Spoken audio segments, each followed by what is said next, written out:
In this video, I'm going to show you the weird reason walking away actually has so much magnetic energy that it can propel back things to you that you priorly lost. Now, energetically, there's something that is happening when somebody walks away. What they are doing is sometimes that can also be implying value. Because if somebody can walk away, it means that somebody has a certain level of value about themselves that ends up having this quality of like magnetic energy. Now, also when we think of this, think of it like this energetically. When somebody else is chasing someone else, whether it's wanting their validation, their approval, wanting something from somebody else, it's an energy that is very repellent. It's an energy that repels. This happens a lot when people eventually first start dating. People might start dating, and then what happens is someone's like, well, I hope they're texting me back. I hope they're thinking of me. And they energetically start sending that person a lot of energy, and that can have a very repelling effect. Now, one of the reasons this is because most of the energy that we feel with other people, it's nonverbal. It's not just the words that we're saying. It's subcommunicated. And what quantum physics is showing us is that everything exists here and now, that time and space is a form of illusion, and energetically there are also many esoteric teachings that talk about this, but when you think of somebody, what we are doing is we are projecting energy at and towards the person that we're thinking about. Now, what happens energetically is when somebody is chasing someone else, they are projecting a lot of energy at that person. And what ends up happening is that person can feel the energy. And when they can feel energy is being projected at them, it has the opposite effect of what you might think. You might think, oh, if I project energy at somebody, they're going to feel it, they're going to like it, and they're going to want more of it. But a lot of times that energy feels like resistance. And one of the reasons being is because the person projecting the energy many times isn't just sitting there appreciating the person and thinking about how perfect everything is. A lot of times the person is projecting energy at the person of, I wish you were different, I wish you liked me this, I wish you did this, I wish you did that. And what ends up happening is that resistance is being projected at them, they feel it, and it ends up repelling them. Think about it like this as well. People are responding to us based upon the energy we are embodying. Think about it like, not to just compare relationships to dogs, but like what happens if you start chasing a dog, right? You start chasing a dog, the dog will start running from you. And then, ironically enough, if you start running away from the dog will start chasing you. Well, the dog is just playing according to the energy you're playing with. And energetically, that's the energy that's being led with, and therefore, that's what reality is reflecting back. Now, I'm not suggesting that you go play games and it's like, oh, if I'm chasing this person, then maybe what I do is I just run away.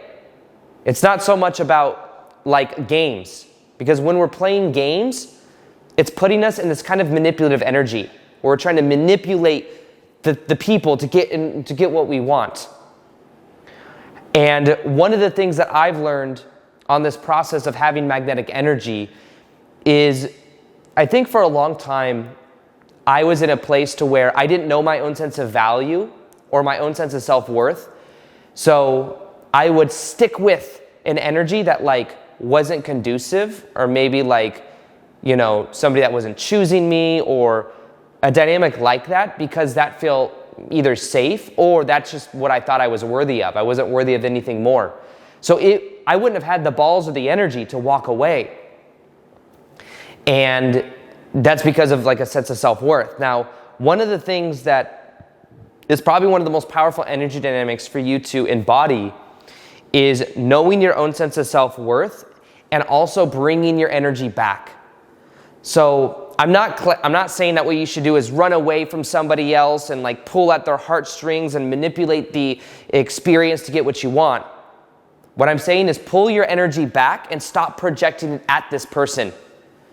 Because when you are sending energy to them, especially if you're feeling resistance or you're feeling like they're not doing exactly what you would like, then you are sending them resistant energy that's actually repelling them anyways. Now, is the answer to like get in alignment and to feel amazing energy and to then project it at them? No, because when you're projecting energy at them, they feel it, and probably they want a little bit of space. They want energy space. They want to feel like they're in their own frame. So giving them space can be one of the most attractive things that you do. But also pulling your energy back. Pulling your energy back then allows the energy to play itself out, and it allows people to then be in their own energy field to then say, okay, now I feel safe. Now I can do my own inner work. Now I can actually find out what I really do want. And detachment is one of the most attractive things you can do because it implies you can fill up your own cup. It implies you're already whole and complete the way you are. And remember, when it comes to attracting love, this isn't about like, I'm half of a person, you're half of a person, and we're going to meet up and become whole. It's about, I'm whole and complete myself. And you will then attract somebody else who feels whole and complete. And then you can be together in a whole and complete way where you're not codependent on each other.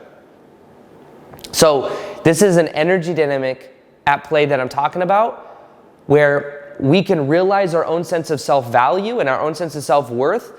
And once we do that, once we know what our value, our worth, what ends up happening is we subcommunicate that out.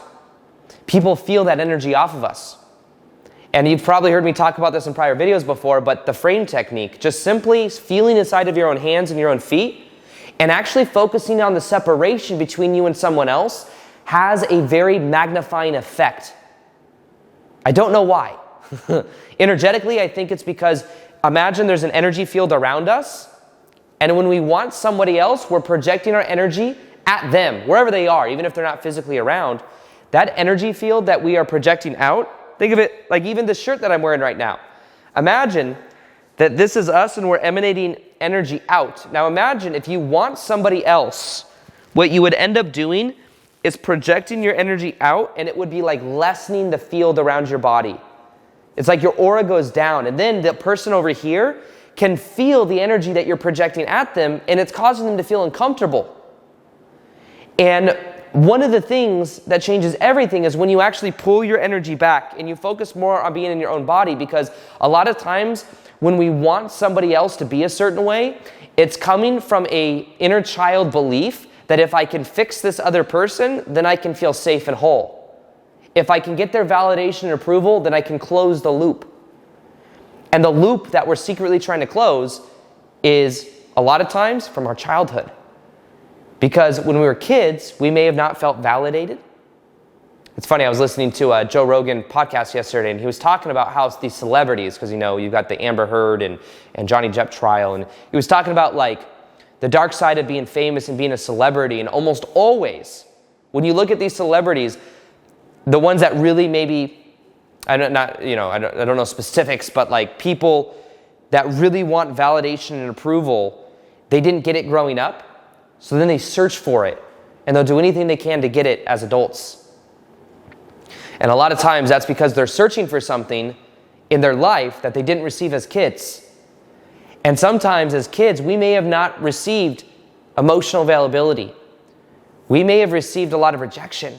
So we're like, hey, if I could prove myself to somebody else and not feel rejected, then I'll finally feel whole.